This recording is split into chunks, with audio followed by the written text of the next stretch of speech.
morning we have a fantastic guest speaker here for you. Graduating from Imperial College London with a first class honours degree, she then completed a PhD related to interplanetary magnetic fields in 2008 before moving to the USA to become a research scientist at a NASA Space Centre. And if that wasn't enough, in 2017 she won the BBC Two's Astronaut Do You Have What It Takes competition.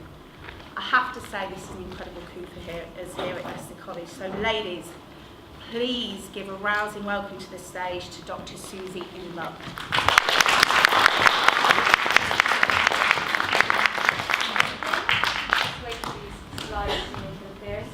So what I'm going to talk about today is not just the astronaut program. I had to kind of cut that bit down at the end, but also a little bit about kind of how I ended up being part of it. So hopefully my slides will make an appearance. Okay, great. So I want to talk a little bit about this television program. That's me, the beanie that I was part of. But I actually want to do more than that. I wanted to try to describe to you how on earth I ended up being part of this show, and a little bit about my journey, because I can see that there's something that maybe some of you will be following in the next few years. So just briefly, when I was a kid, I didn't want to be a scientist. I didn't want to be an astronaut at all, actually. I wanted to be an explorer. That was my dream. I wanted to be an explorer, and so hopefully I'll also be able to describe to you sort of how I ended up as well fulfilling this dream as part of the journey that I went on. So at school, this is my school uniform. As you can see on the top right-hand side, I'm going to make you feel better about your own school uniforms as you were growing up. That's me skipping over a skipping rope. But what I really loved to do most of all was sports. I was okay at science, so you're year 10, you're doing your GCSEs in physics and chemistry and biology. I was in the middle division for science, was not by any means at the top of my class. And maybe that serves to show you that actually you don't have to be at the top of the class. I'm now a professor of planetary science at the university. Maybe when you're your age, you don't see yourself being a scientist, but actually you just keep working. If you enjoy what you do, keep working hard, you can end up being a scientist if that's what interests you. So I went to Imperial College, as we heard earlier, and I played lacrosse, this sport, for about 12 or 13 years. I went to the National Academy for this sport and played it every day. It's a very fast sport, so lots of running. This is my university lacrosse team, that's me there. And I just played every day, I loved it. I played at a high level and I really enjoyed it. But I began to ask myself where my skills lay, because actually it's not enough just to carry on doing the things you're good at. I think it's really important for us all to think about where our skills lie and how we can improve ourselves as human beings, basically, which sounds a bit fundamental for this time in the morning, but I believe that. And so I played lacrosse and I was good at running, and I could have just carried on doing those things, but I wanted to try something new, and so I took up this martial art. That's not me, by the way, that's people who are far better than I was. This is called a wushu kung fu. It's a really useless martial art. It's the kind of thing where you jump in the air and you land in the splits. If someone attacks you, you just kind of run away really fast. And I was rubbish at it. I was genuinely terrible. I've been a runner. Runners are really inflexible. I started out just awful. I couldn't touch my toes. And I worked for about 7 or 8 years, finally got good at this martial art. And that got me on a journey of thinking, okay, what else am I bad at? How else can I improve myself? So for example, I've been learning a language every year for about the last 10 or 15 years. Focusing on French and then Portuguese, and I'm really naturally not good at languages. I have very bad memory, so I find it really hard. But again, it's all about plugging your skill set and working hard and trying to see what you can do. I went to do a PhD, as we heard, at the University of Leicester in physics, and I got very interested in doing field work. I wanted to be outdoors. Again, that's kind of just my personality, and so I had the chance to go up to Svalbard, to this group of islands north of Norway, in the Arctic Circle, and run experiments on this massive radar dish here. And here we're building these radars in Iceland. So I began to realize that physics isn't about sitting in a classroom doing equations if you don't want it to be. You can do far more than that, and I had the chance to go and do field work, which I loved. And I started to think about taking up a new sport. So I took up high altitude mountaineering, which sounds like an odd one to just take up. But I wanted to try something new. I'd never climbed a mountain before, and I went to South America and I climbed a mountain called Aconcagua, which is the highest mountain in the southern hemisphere, 6,968 meters. I wouldn't recommend this as a first foray into mountaineering, to be honest. It's quite brutal, it's pretty high. I finally managed to struggle my way to the top after about a month of trying. But that took me again down a different path. I didn't have any skills here, but I learned lots of skills, and it got me interested in mountaineering, and that's a journey that I've been on ever since. So I'm really glad I had the chance to do that when I was doing my PhD. And then about a year later, I went and climbed this mountain called Denali in Alaska. You can see it's a bit more technical. I've got an ice axe and crampons and a rope, and I've climbed up this face here. So I carried on my mountaineering journey, but I was also still carrying on doing science. I moved to America, and I started working for NASA. And there I took up another new sport. I took up rowing. I became an elite lightweight rower. And what that means is getting up at 4 o'clock every morning. I'm just going to let these guys join in, actually. Take your time, don't worry about it. Find space. All right, great.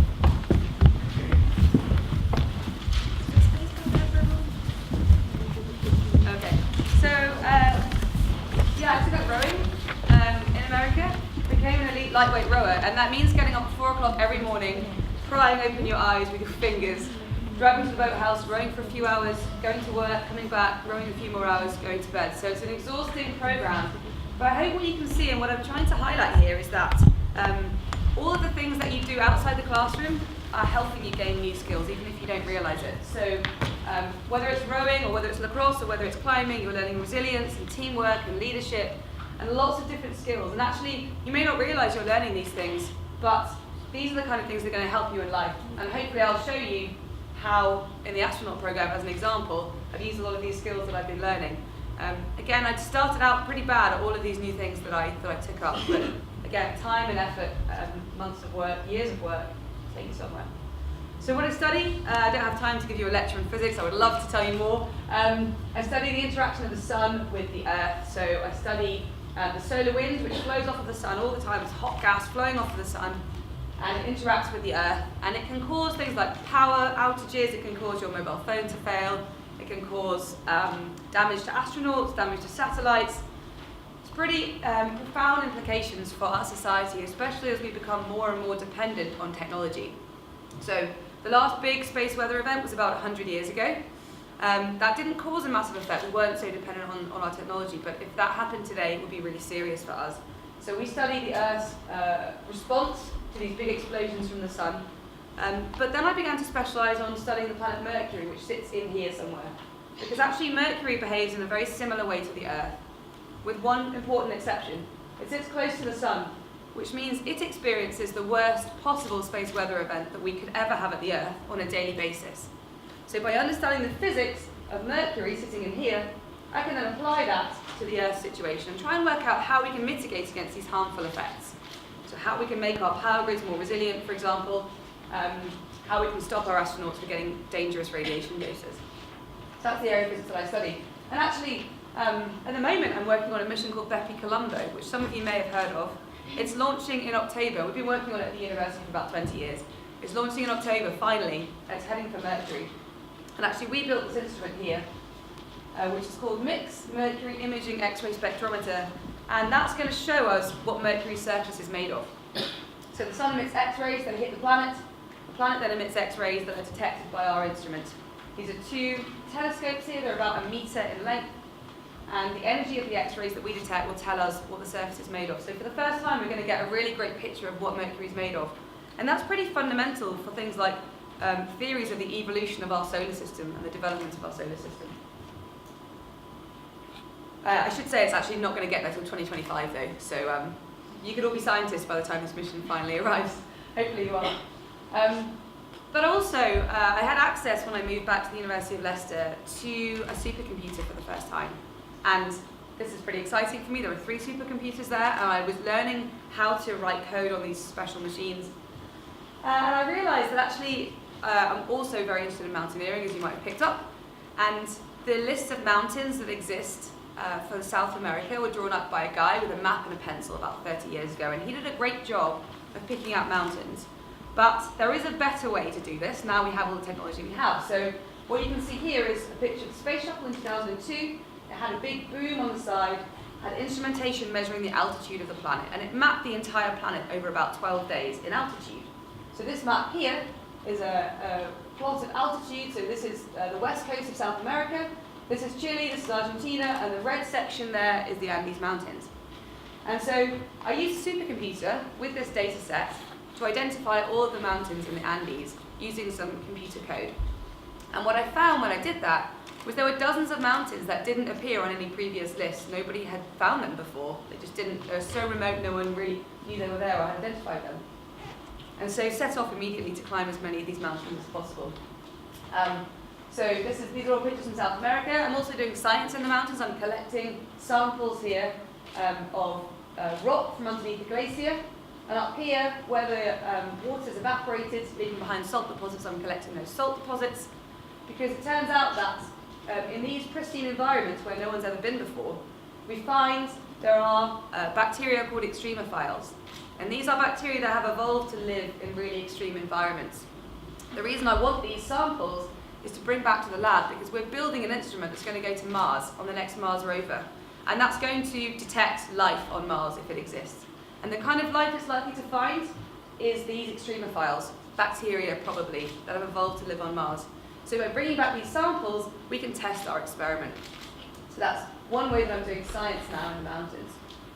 So I've climbed about 9 or 10 of these unclimbed mountains. They don't have any names and they're in really remote regions. So it's just me and my friends heading into the mountains and climbing for months at a time. So that in itself teaches resilience, essentially. It teaches you to be independent. You can't rely on anyone else. No one's going to come rescue you if something goes wrong. They simply can't ever get there. No helicopter can get to where you are. So you're learning how to deal with risk and assess risk. You're learning how to be resilient and self-reliant. And I think that really helped me when I went forward to this show. So I was in the mountains and I'd climbed 9 or 10 of these. On some of them, incidentally, we found Incan ruins on the summit. So we thought no one had ever climbed them before. But we found out later, when we got to the top, that there was a small tower built on the top by the Incas about 500 years ago who had climbed these mountains. Still trying to work out why and what the towers meant. But I'd been climbing for a while. I came down from the mountains for food and fuel and a rest.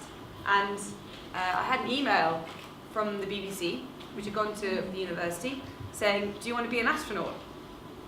And so I replied kind of flippantly and said, "Yeah, sure, I want to be an astronaut, why not, sounds great." And then found myself on this television programme a few months later called Astronauts Do Have What It Takes. And so what the BBC wanted to do was make a show a bit like the Bake Off, basically. Not quite like the Bake Off, no baking involved, but instead it's going to be a series of tests for the people that are on the show. Start with 12 people, and the bar gets harder with time. So you start doing tests that are quite straightforward, and you end up doing quite complex tasks at the end. And people who are no longer able to leap over the bar are asked to leave the process. So instead of Mary Berry, it's not Mary Berry judging this, sadly. It's Commander Chris Hadfield, who's a NASA astronaut, and he's the judge. So we had 12,000 applicants for the show, and ended up with 12 people. And I know I don't have much time, but I want to describe a little bit some of these people just for your interest, so you can see what kind of people they're picking. 10 of the people up here have done a science degree, undergraduate, mostly physics actually. We have Kerry's a pilot in the Royal Air Force, and Tess is a commercial airline pilot. Who else do we have here? Prash is a world-renowned surgeon. Vijay designs space planes. So you can see the kind of people they've picked. It's people who are scientists, have gone on to have a technical career in science or engineering, or have done a science degree and gone on to be pilots. They're the kind of people you would draw astronauts from. A lot of the training that we do in our lives, again, leading up to the point where we find ourselves, is the kind of training that's going to help us to be able to get through the selection process. So I'll show you that. But everyone else on the screen as well has something else that's interesting. So I've told you very briefly a little bit about my background. That's me in the beanie there. So mountaineer and rower and lacrosse player and scientist, professor of planetary science. Who else do we have here? Merritt is a ballerina. Who else? James does bobsleigh. This James does weightlifting. This lady here, Hannah, is an elite runner and climber. So everyone who they picked for this was academically sound, but also had something else that they brought to the table. And they never tested us academically, actually. We didn't sit down and do an IQ test, we didn't sit down and have to integrate equations. Actually, what we had to do was demonstrate that we had a broad range of skills. And you only gain that range of skills if you do a lot of other things in your spare time. So I want you all to think about what skills you're learning and where the gaps in your skill set lie, and think about maybe addressing that over the next few years. I want to describe some of the tests to you now, just because they're fun, and hopefully you'll think about how you would feel. So test number 1, we're in an airfield, and we're told we have to hover a helicopter for 15 minutes. I don't know if any of you have ever flown drones. Nod if you've flown a drone. Not many people, that's fine, neither had I. If you have flown a drone, hopefully you remember the first time you flew a drone when probably you crashed it, because they're really hard to fly. This is very like that. So here we are in our helicopter, we're trying to hover it for 15 minutes.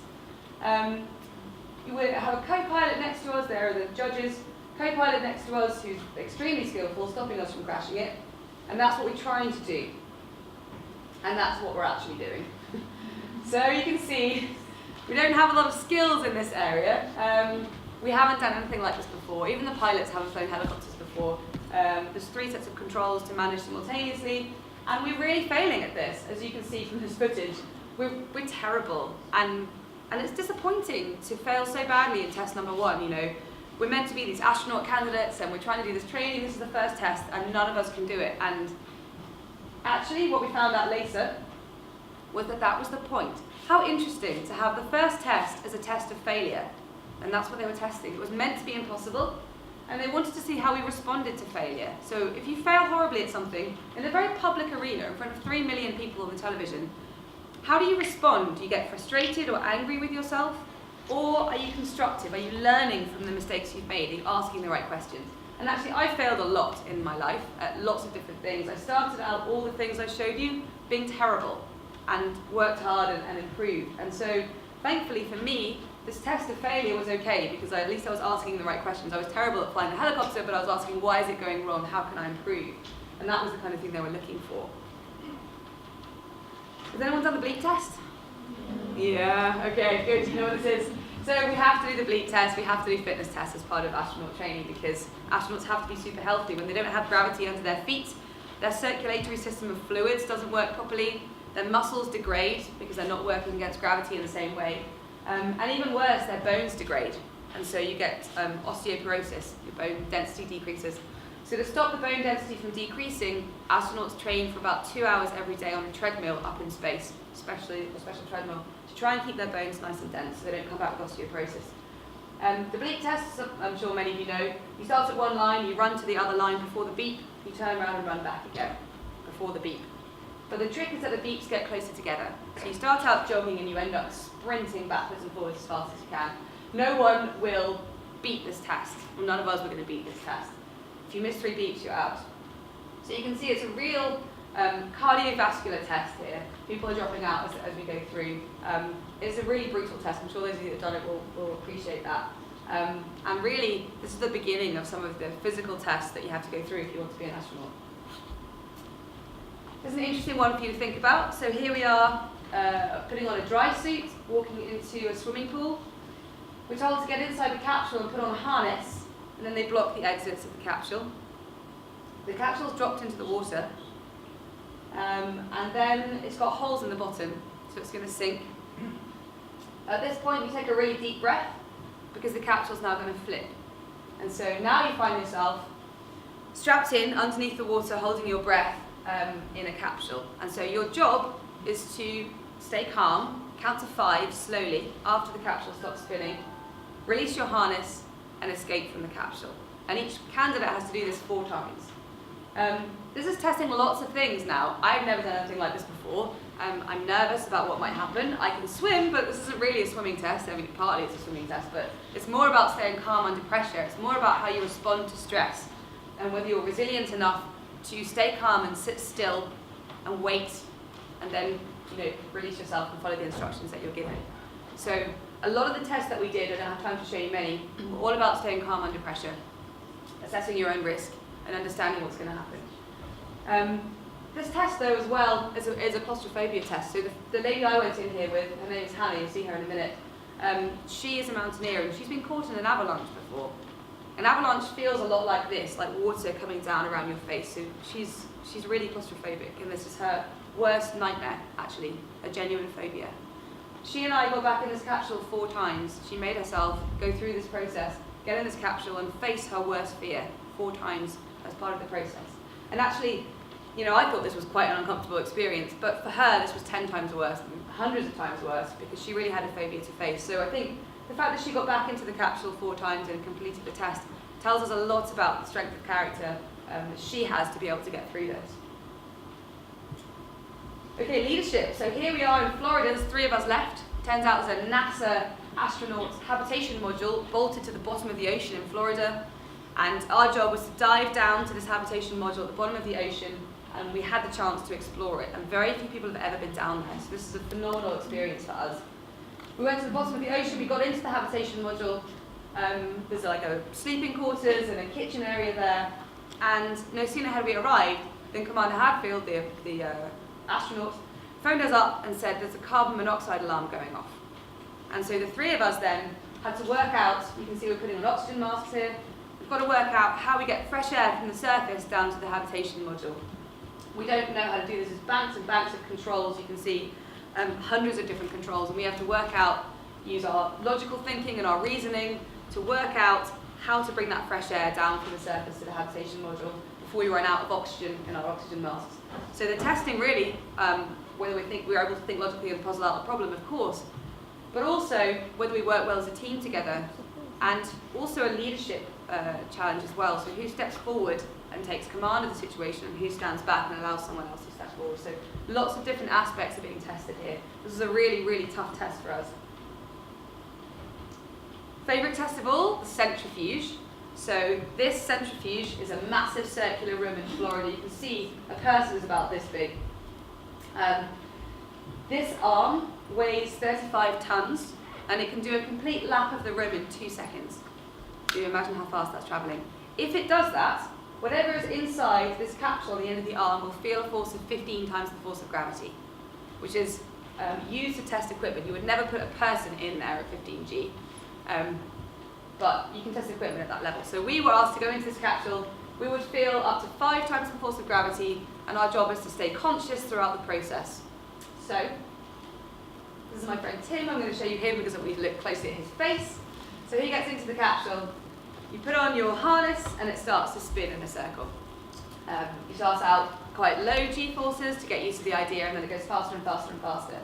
And what we find, if we just look at his face a little bit here, so he's going up to 4G I think now, and he's talking, which is good. We've got a heart rate monitor on, it's really tough on the body. But look at his face in a moment. So now we're heading up to 5G. Look at his cheeks. Can you see his kind of face is sagging downwards there? So you're feeling this enormous G-force, which is pushing all the skin on your face downwards, which is why you look so odd. It's hard to breathe because you're forcing air into your lungs. You're trying to make them expand against the force you're feeling, so it's difficult to breathe. You can't really move your hands or your legs at all. It's hard to speak at the maximum G-force, and it feels like your face is melting. And actually what we're trying to do is not pass out, because the blood going to our brain has decreased. So our blood can't pump up to our brains anymore. And so our eyes is the first indication that things aren't going well.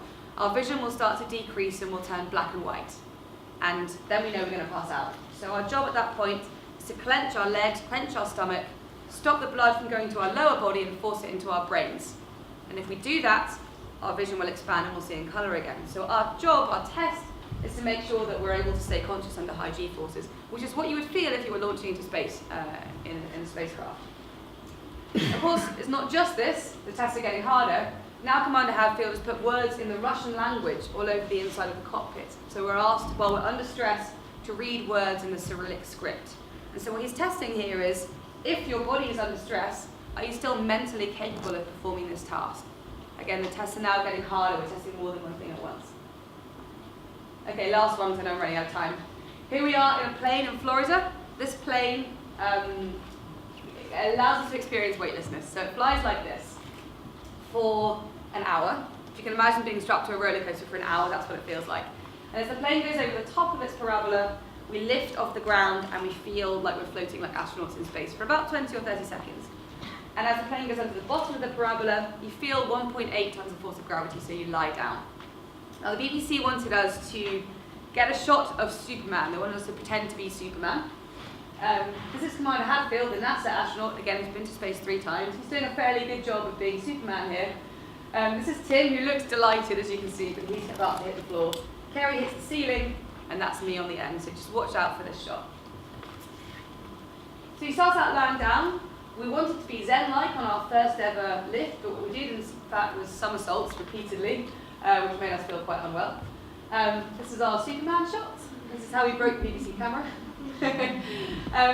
And we learned from this experience how difficult it is to be weightless in space. So when you see those astronauts gliding majestically through the International Space Station, it is not as easy as it looks, as you'll see from the way that we're behaving. So the real astronaut is just standing there, and we are hitting the floor and the ceiling and each other. And we have a test to do. We've got to put a film into a Polaroid camera, turn it on, fly to Commander Hadfield, take his photograph and sign it. And we've got 90 seconds each to do that test. But we have too many things to hold, so we might let go of an object. Well, what happens when you let go of an object in this scenario? It starts to float away from you, and then you think, I needed that pen, and then it's out of reach, so how do you get the pen back? Well, our instinct is to swim. Okay? It's the only experience we've ever had in life that's similar to this. So we start trying to swim towards the pen, but of course we can't swim because there's nothing to push against. So we end up just flailing wildly in space, which is what you can see here. We're kicking each other, we're hitting the floor, and we're not getting closer to the object. So that kind of thing takes a while to get your head around. You have to change your pattern of behaviour to adapt to being in space. Okay, so I'm out of time. I just wanted to thank the BBC for a start for giving me the chance to be part of this programme. And I made some really great friends, you know. Tim and Kerry got to the final with me, and we were together for 2 months during this filming, cut off from the outside world. And I think the whole process taught us a lot about ourselves and about each other. We're really good friends now. So it was a fantastic experience for me. But also credit to everyone that took part, because we all brought something else to the table, you know. So some people had amazing spatial awareness skills. They were computer gamers. They had a lot of skills there. Some people were athletes and were brought running and cardiovascular skills to the table. The pilots had a lot of skills as well. So we all brought something different.